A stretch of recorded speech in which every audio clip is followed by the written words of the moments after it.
Assalamualaikum warahmatullahi wabarakatuh. Puji syukur kita ucapkan kepada Allah Subhanahu wa taala karena telah memberi kita nikmat kesehatan dan kesempatan kepada kita semua sehingga kita bisa mengikuti perkuliahan pada pagi ini melalui via Zoom. Yang saya hormati dosen pembimbing mata kuliah pagi ini dan teman-teman yang sempat hadir pada perkuliahan pagi ini. Pada pertemuan kali ini kami, kelompok 7 selaku kelompok penyaji, akan membahas materi tentang penyelenggaraan sistem pendidikan nasional. Baiklah, saya akan memperkenalkan anggota kelompok 7. Yang pertama, saya sendiri, Jasri Wahyuni. Yang kedua, Alfa Reza. Yang ketiga, Amelia Andini. Saya selaku moderator akan membagi diskusi kita pada pagi hari ini menjadi 3 sesi. Yang pertama, sesi pembacaan materi. Yang kedua, sesi tanya jawab. Dan yang ketiga, sesi kritik dan saran. Baiklah, sebelum memulai diskusi, hendaknya kita mengetahui apa sih penyelenggaraan sistem pendidikan nasional. Pendidikan adalah suatu sistem di mana di dalamnya terjadi proses pengajaran. Yang diatur dalam penyelenggaraan sistem pendidikan Indonesia adalah jenjang pendidikan, jenis pendidikan, dan jalur pendidikan. Dapat disimpulkan bahwa upaya untuk membangun sumber daya manusia yang bersaing tinggi, semua itu memerlukan partisipasi yang strategis dari berbagai komponen dan sistem pendidikan. Ada pula standar-standar komponen dalam pendidikan sehingga sistem pendidikan nasional ini mempunyai tujuan yang jelas, yakni mencerdaskan kehidupan bangsa. Nah, untuk mengetahui lebih dalam lagi materi tentang penyelenggaraan sistem pendidikan nasional ini, marilah bersama-sama kita simak rekan-rekan saya membacakan atau memaparkan materi tentang ini. Pemaparan materi yang pertama yang akan dijelaskan oleh rekan saya Amelia Andini, dan pemateri kedua yang akan dijelaskan oleh Alfa Reza. Pada rekan-rekan saya dipersilakan. Assalamualaikum warahmatullahi wabarakatuh. Perkenalkan, nama saya Amelia Andini, NIM 2112905 dari kelompok 7. Baiklah, saya akan menjelaskan materi yang pertama. A. Pengertian pendidikan nasional. 1. Pengertian sistem.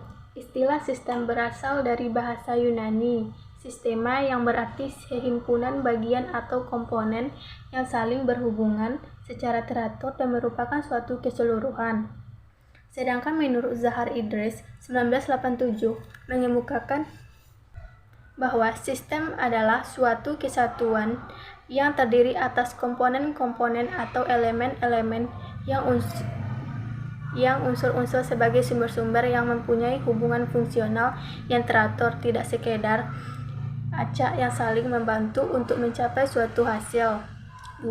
Pengertian pendidikan nasional.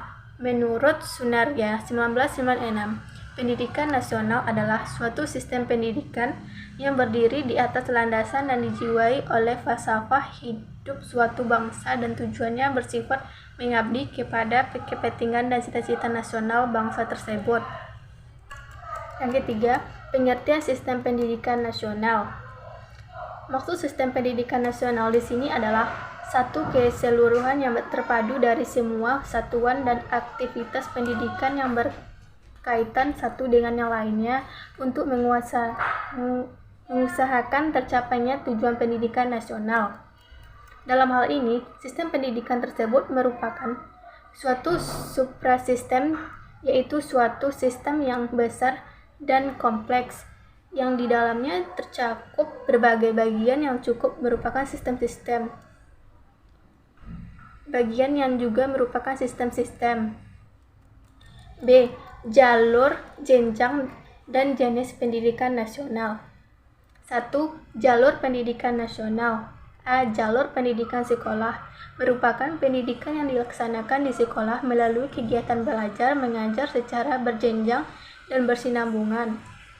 B. Jalur pendidikan di luar sekolah merupakan pendidikan yang bersifat kemasyarakatan yang diselenggarakan di luar sekolah melalui kegiatan belajar mengajar yang tidak berjenjang dan tidak bersinambungan. Yang kedua, jenjang pendidikan nasional merupakan suatu tahap dalam pendidikan berkelanjutan yang ditetapkan berdasarkan tingkat perkembangan peserta didik serta keluasan dan kedalaman bahasa pengajaran.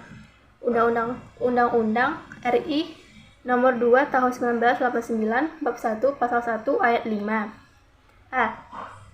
Jenjang pendidikan dasar. Pendidikan dasar diselenggarakan untuk memberikan bekal dasar yang diperlukan untuk hidup dalam masyarakat berupa pengembangan sikap, pengetahuan, dan keterampilan dasar dan juga berfungsi mempersiapkan peserta didik yang memenuhi persyaratan untuk mengikuti pendidikan menengah. B. Jenjang pendidikan menengah. Pendidikan menengah yang lamanya 3 tahun sesudah pendidikan dasar diselenggarakan di SLTA yang berfungsi sebagai lanjutan dan perluasan pendidikan dasar. Pendidikan menengah terdiri atas pendidikan menengah umum, kedinasan, dan keagamaan. Yang C. Jenjang pendidikan tinggi merupakan lanjutan dari pendidikan menengah yang diselenggarakan untuk menyiapkan peserta menjadi anggota masyarakat yang memiliki kemampuan akademik, profesional, yang dapat menerapkan, mengembangkan, menciptakan ilmu pengetahuan, teknologi kesenian. Satuan pendidikan yang menyelenggarakan pendidikan tinggi disebut perguruan tinggi yang dapat berbentuk akademik, politeknik, sekolah tinggi, institut, dan universitas. 3. Jenis pendidikan nasional. A. Pendidikan umum merupakan pendidikan yang mengutamakan perluasan pengetahuan dan keterampilan peserta didik dengan pengkhususan yang diwujudkan pada tingkat-tingkat akhir masa pendidikan. B. Pendidikan kejuruan merupakan pendidikan yang mempersiapkan peserta didik untuk dapat bekerja pada bidang pekerjaan tertentu. Yang C. Pendidikan luar biasa merupakan pendidikan khusus yang diselenggarakan untuk peserta didik yang menyandang kelainan fisik atau mental yang termasuk pendidikan luar biasa adalah SDLB, SGPLB. D. Pendidikan kedinasan merupakan pendidikan khusus yang diselenggarakan untuk meningkatkan kemampuan dalam pelaksanaan tugas kedinasan bagi pegawai atau calon pegawai suatu departemen pemerintah atau lembaga pemerintah non-departemen. E. Pendidikan keagamaan merupakan pendidikan khusus yang mempersiapkan peserta didik untuk dapat melaksanakan peranan yang menuntut penguasaan pengetahuan khusus tentang ajaran agama. Sekian dari saya, kembali ke moderator. Assalamualaikum warahmatullahi wabarakatuh. Perkenalkan, nama saya Elfariza dengan NIM 210222016. Baiklah, saya akan melanjutkan materi mengenai standar pendidikan nasional. Untuk mewujudkan cita-cita luhur tersebut, pemerintahan menetapkan 8 standar nasional pendidikan Indonesia yang menjadi pedoman bagi pendidik dan tenaga kependidikan untuk mengembangkan kemampuan dan membentuk watak serta peradaban bangsa yang bermartabat dalam rangka mencerdaskan kehidupan bangsa.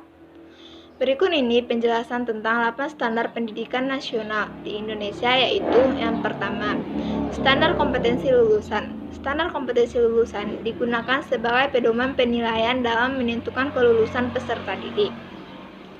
Standar kompetensi lulusan ini meliputi standar kompetensi lulusan minimal satuan pendidikan dasar dan menengah, standar kompetensi lulusan minimal kelompok mata pelajaran, dan standar kompetensi lulusan minimal mata pelajaran.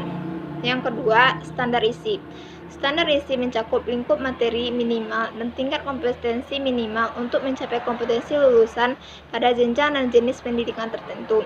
Standar isi memuat kerangka dasar dan struktur kurikulum, beban belajar, kurikulum tingkat satuan pendidikan, dan kalender pendidikan.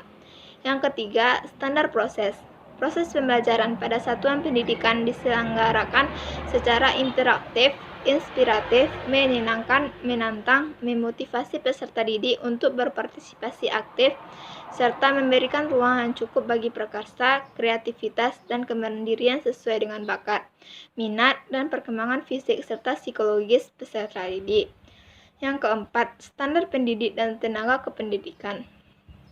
Pendidikan harus memiliki kualifikasi akademik dan kompetensi sebagai agen pembelajaran, sehat jasmani dan rohani, serta memiliki kemampuan untuk mewujudkan tujuan pendidikan nasional. Yang kelima, standar sarana dan prasarana.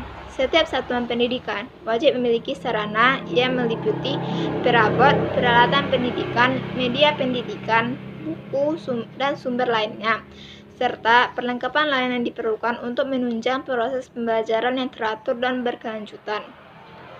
Yang keenam, standar pengelolaan pendidikan. Standar pengelolaan terdiri dari 3 bagian, yaitu standar pengelolaan oleh satuan pendidikan, standar pengelolaan oleh pemerintah daerah, dan standar pengelolaan oleh pemerintah. Yang ketujuh, standar pembiayaan pendidikan. Pembiayaan pendidikan terdiri dari biaya investasi, biaya operasi, dan biaya personal.